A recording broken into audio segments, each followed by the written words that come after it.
Zvezda, zvezdice, srce naše. Pomaže Darwin, dragi moji. Evo, ja se ne mogu čudu načuditi zašto još uvijek neki aktivni ravnozemljaši se bave time da razdvajaju ljude po nacionalnoj osnovi i po vjerskoj osnovi.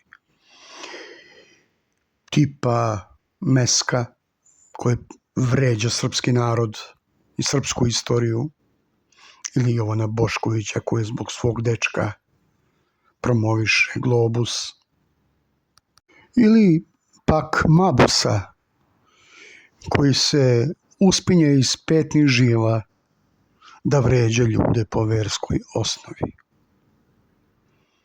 Zašto to navodni ravnozemljaši rade? Njihov cilj je samo da se ljudi svađaju. I pošto ja volim da se svađam, meni nije to problem, jer me to zabavlja. Ali zašto to rade? Zašto se ne bave našim ravnozemljaškim stvarima? Evo, na primjer, zašto se niko ne bavi svetskim rekordima što se tiče ravne zemlje? Zašto vidimo toliko daleko? Evo, sada ću vam pustiti video koji je već objavljen u Krivini, ali on treba da se razradi. Ali to ljudi ne rade. Ravnozemljašima je bitno čiji je kurac veći, čiji je Bog pravi ili čija je ideologija najispravnija. Pogledajte ovaj video. I zašto ravnozemljaši ne pričaju o ovome? That was taken on May 14th, 2023 in Israel. According to Shimshon, he had been preparing for years to capture that very footage.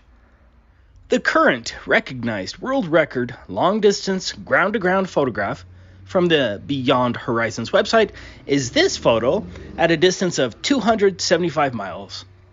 It's an impressive record, but that world record pales in comparison to what Shimshon filmed, and this wasn't filmed from the top of a mountain, but only from about 133 feet. The observation comes from the Ashkelon National Park in Israel. According to Google Maps, the elevation at that location was 128 feet. Add 5 feet for the camera's tripod, and that gives us an observation height of about 133 feet. I have the coordinates listed here on the map. This was his camera and setup on that day.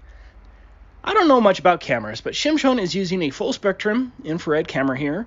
According to Shimshon, this is better than the Nikon P1000 for long-distance viewing, and it cost him less than $600. I hope at least 100 of you go out and get this set up. I certainly need one of these. Here's his equipment list for those who are interested. Pause the video if you need to.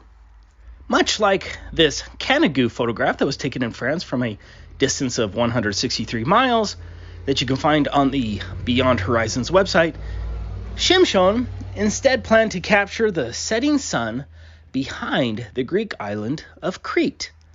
But the distance between Ashkelon National Park in Israel and the highest point in Crete was 616 miles. That's 453 miles further than that Canigou photograph. And the only way you're going to see that far is through a full-spectrum infrared camera. Let's watch the footage. I'll leave a link to the unedited version in the description. There is some confusion on exactly what platform that is. Unlike many other countries, Israel seems to keep those things a little bit more hidden, and so you have some maps showing platforms much more north, while some showing the platforms much further south. The GPS coordinates are off as well. Shimshon didn't even know that the platform was going to be there when he planned this event. Although interesting, the platform and location doesn't affect the observation because we're relying on where the setting sun is and the angle to it. As you can see from this rough diagram, SunCalc placed the sun in direct line with Crete, but it gets better. So, how can we confidently say that Shimshon actually filmed Crete 616 miles away, and those aren't some distant clouds? First, keep in mind that the whole event was carefully planned and executed including a specific date and vantage point. This wasn't an accidental viewing. He used a high-zoom, full-spectrum camera to capture what very few people would be able to do, to capture the silhouette of Crete in front of the setting sun. Second, the silhouette in front of the sun certainly looks like pointing mountains in the distance, much like Kenegu, which further supports Shimshon's claim. What are the odds that at the exact time of his planned observation, clouds just happen to form at the same angle with the setting sun that appear to look exactly like mountains? Possible, but not probable. But more importantly, the silhouette of the mountains in the actual video closely matches the same results from Google Earth. Here we have our pathway from the camera's location to the highest point of Crete. According to Google Earth on May 14th, 2023, this is what the sunset should have looked like on the same pathway. Keep in mind that Google Earth adds a phony curvature drop, which distorts the view of the mountains. Regardless, compare Google Earth sunset with the actual video. I have them here on top of each other. The silhouette of the mountains in Shimshon's video appears very similar to what Crete should have looked like from that angle. And the sunset angles match as well. Those two facts strongly support the claim that Shimshon did indeed film Crete. Let's get to the coup de grace of the globe.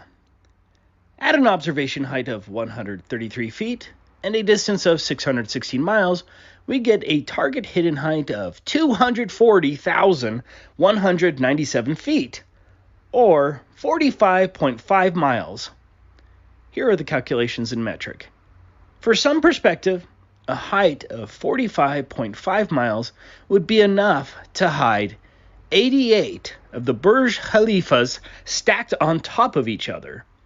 The highest point on Crete is Mount Ida at 8,058 feet, or 1.5 miles. That means the tallest point on Crete should have been 39 miles below the geometric globe horizon.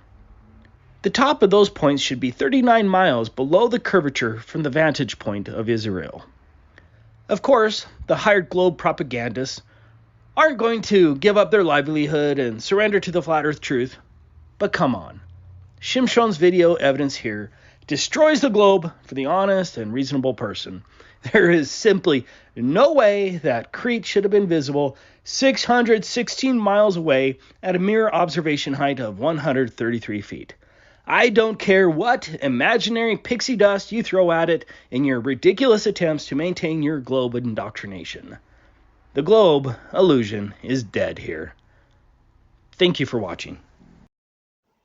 Evo vidjeli ste, odlična tema za razne live-ove ili videoklipove. Ali naši navodni ravnozemljaši ne vole ovo. Ne više vole da pričaju o Bogu, o religiji, o komunizmu, o agendi 2030 i sprovođenju te agende. Ili o raznim drugim glupostima. Ali o našim ravnozemljaškim temama, ne, oni se neće baviti. Njima je bitno samo da se svađaju. A ovo promovisanje trolova globusarskih, zato što ste zaljubljeni u njih, neće vam uspeti. Jednostavno zato što većina ljudi ne toleriše vas, gejeve. Prijatno.